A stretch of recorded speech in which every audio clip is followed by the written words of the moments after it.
Morning, morning, morning, Tottenham fans. How you doing? Welcome back to the Spurs Talk Show. I'm Sean Butler. It's bright and early here. I haven't even taken Bugsy out for a walk yet, but because of my schedule for the day, I thought I would get straight in front of the computer and bring to you your latest Tottenham update. And it's one of these situations where it feels like it never rains, but it pours outside.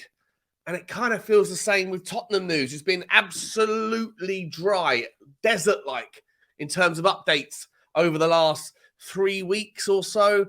Nothing to move. Everyone's getting frustrated. And in the space of 24 hours, suddenly we got 4 or 5 different stories that are percolating and that are bubbling up to the surface with a little bit more enthusiasm coming out of the Tottenham base. We got some more stories today. One of them is out of absolutely nowhere. A player that, I'll be honest, I hadn't heard of until about 6 a.m. this morning. And now I'm going to pretend like I'm an expert on the guy. No, I'm really not. I'm just going to walk it through. But this guy, Mr. Alejo Veliz, I'm not sure I'm saying his name correctly, from Rosario Central, has been approached by Tottenham Hotspur. Fabrizio Romano is the second person to have spoken about it. There was someone else who brought it out before, an Argentinian reporter, I believe. There's no agreement in place between all parties, but negotiations are concrete. Decision to be made in a few days.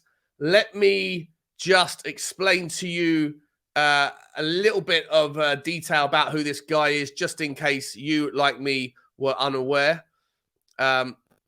This guy is 19 years old. He's 20 in September. He obviously plays over in Argentina. Have I got the page up for you? No, here it is. He plays over in Argentina for a club called Rosario Central. He is an out-and-out striker, a number 9, 23 appearances last season, 11 goals, 1 assist. From what I've seen in the highlight reels guides that I've looked at, and that's about as far as I've gone, if I'm entirely honest, he's a big guy. He's 6'2", 1.86 m, but he's very powerful in the air. Like most of the goals that he scored, from what I could see, were really good headers, sometimes from distance. He has a wonderful way of controlling the weight of his heading.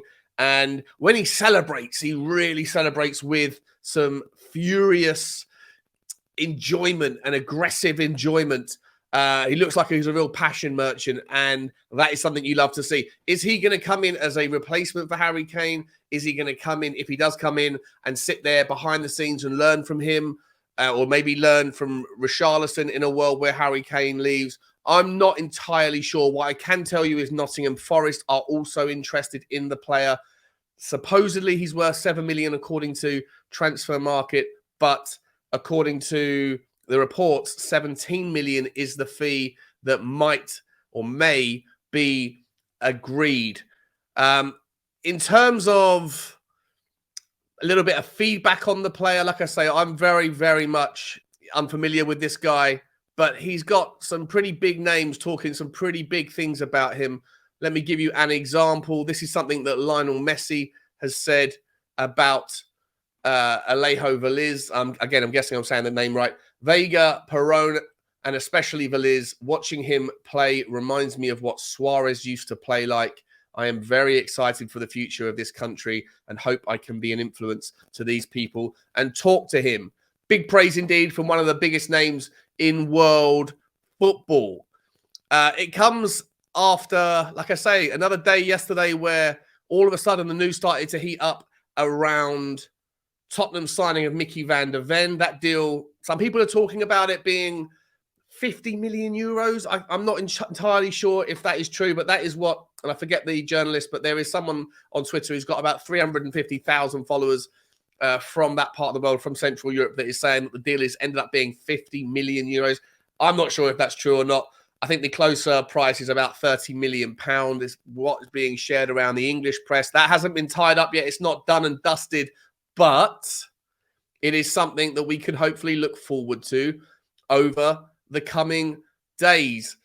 So, guys, with regards Alejo Veliz, the story, as is suggested at least by TBR Football, who I'm guessing are running off of other people's, off of Argentinian media is suggesting that if Tottenham were to sign this guy over the next coming days or weeks, then we would be loaning him back. Let me start the story with where this one goes. Ange Postecoglou will be hoping that the centre-forward position is the easiest selection decision he has to make next season with regards to Harry Kane. He doesn't want to lose Harry Kane. However, it's impossible to ignore the speculation surrounding him right now. Bayern Munich are desperate to sign the 30-year-old. Kane's only got 1 year left on his contract. Daniel Levy is holding firm and demanding a huge fee for the striker if he is to go this summer. Tottenham need to prepare for the awful eventuality that he might leave, though, and have made a bid for Alejo Veliz. The 6'2" striker currently plays for Rosario Central in the Argentinian top flight. He's unlikely to be a first-team option at Spurs straight away, but learning from Kane would be the perfect education for the teenager. Posting on Twitter, Cesar Luis Merlo, who dropped the news, said Tottenham Hotspur advanced to keep the striker Alejo Veliz. Rosario Central already has a formal offer to buy the 19-year-old striker. The intention of the Canala is, in case he is transferred, that he would stay until the end of the year. The fact that Veliz would stay in Argentina until the end of the year makes sense, as he would be unlikely to play any minutes immediately at Spurs. Journalist and scout Antonio Mango described the forward as dynamite, and his explosiveness could make him the perfect Postecoglou forward. The Australian loves having a centre-forward that stays on the last man and finishes every chance he gets in the box. It's why Japanese striker Kyogo Furuhashi thrived in his system at Celtic. Richarlison would be the obvious replacement for Kane should he move on this summer, and also fits this mould. A bid for Veliz suggests Tottenham are planning for the future, whether that's with or without Kane. Their transfer policy has seen them look towards youth in other areas too, with a teenage centre-back potentially arriving in North London shortly. And that, guys, is where we are going to move the story on. Tottenham are expected to wrap up the signings of highly rated Blackburn centre-back Ashley Phillips by the end of the week, when a release clause kicks into his contract. Last month, Spurs thought they had agreed a deal with Rovers worth $3 million up front with a further $2 million in add-ons, and Phillips travelled to London for a medical. However, the Championship club upped its asking price to $9.5 million, 5 plus 4.5, at the 11th hour, in the hope of sparking a bidding war for Phillips before a $2 million release clause in his contract becomes active on Friday, on the eve of the new Championship season. No rival club has bid for Phillips in the intervening period, however, and the 18-year-old is said to be determined to join Spurs. Rovers still hope to include a series of add-ons in the deal related to appearances and international recognition, which could lead to Spurs eventually paying about $6.5 million for the England under-19 international. Phillips is considered a young player for the future. He made his Championship debut only 12 months ago, playing 8 times in the league last season, and his arrival is not expected to impact Spurs' pursuit of at least one new senior centre-half, who we know, guys, is more than likely going to be Mickey van der Ven, although there are still rumours that we could be looking at Tosin Adarabioyo, among other names as well, like Edmund Tapsoba. Meanwhile, the Tottenham Hotspur Supporters Trust have called on fans to protest against the rising ticket prices before the club's first home game of the season against Manchester United on August the 19th. We had discussed that particular one ad nauseum.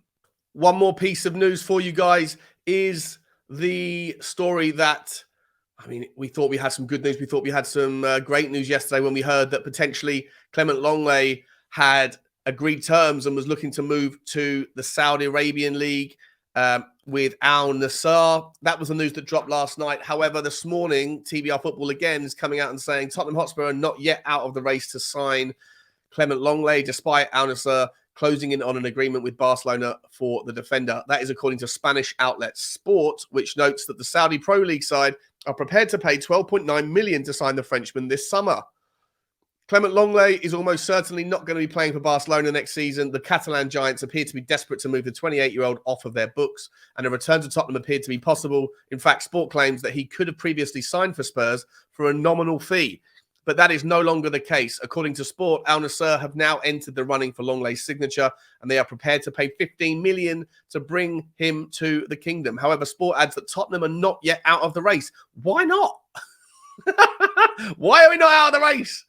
I didn't know we were interested in being in a race. I thought it was a backup option. And if Spurs manage to match Al Nassr's bid, the feeling is that Longley will move back to the Premier League. Tottenham, in my opinion, are not going to match that bid. I think that Clement Longley has and always will only ever be at Tottenham, in Tottenham's eyes, a last chance saloon, a kind of last any port in a storm kind of scenario where we'll bring him in. That not to discredit the player. I think he was our best centre-back last season and certainly has brilliant ball-playing attributes, but I just don't think his physical attributes, his pace, his size, his abilities in the air, and his ability to turn at speed when ran at is suitable for a high-line back four.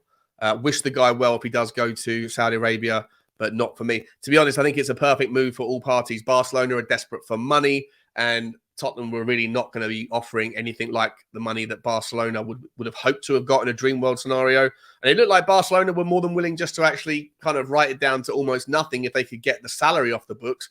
And maybe with a club like Al Nassr coming in that have, limitless wealth, it allows for everyone to win, for Clement Longley to go and get a big, big payday, no doubt, for Barcelona to get the wages off the books and, in fact, get a nice, juicy settlement for the player that will help their FFP pursuits. So that's it from Clement Longley's story. Alejo Veliz. Listen, I don't know too much about this guy, but look, he's got some wonderful plaudits. Am I excited? Am I interested? Of course, when you hear things like WONDERKID and a beast and all those superlatives that were coming out, plus when you hear people like Lionel Messi saying what a superstar this guy could be above all of the other youth coming out of Argentinian football, then it does get you excited. It makes you, reflect on Manchester City's pursuit of their player that worked out very well with him staying in Argentina for 12 months before he moved to Manchester City. And, I'm happy for that to happen. I've got no idea if he's ready to step up to Premier League football yet, but I'd assume that if he stays for another year, we can see him develop, keep a close eye on him, and hopefully do something similar to like what Destiny Udogie has done with Udinese before coming to Tottenham. All very exciting stuff, guys. Just wanted to get that out early because I've got a busy day ahead of me. Let me know your thoughts. Do you know anything about this guy? Do you know anything at all about Ashley Phillips? Are you excited about the fact that Tottenham are seemingly trying to get some first-team players in like Mickey van der Ven? The pursuit for Tapsoba is not over. Tosin Adebayo is a separate option. But at the same time, we have got one eye on the future and trying to bring in some of these youngsters that can hopefully protect us and give us some opportunities in the market now that would otherwise cost a fortune in a few years' time. I'm all for it. I'm very happy for it. As long as it doesn't take away too much from the here and now and take away or absorb too much budget from what is readily available right now for what we need in this season and next season, then it's always important to have one eye on the future. For me, the only issue is that Tottenham traditionally, when we have gone and done a lot of these one for the future signings, haven't really worked out in recent years. On that note, Brian Hill, obviously one of those players who was somewhere in between the ready and the here for now and the here for the future thing. He unfortunately has had to undergo more surgery. He'll be out for a few months. So his stuttering Tottenham's career just cannot get going at the moment. I feel for the kid, but I wish him well with his recovery.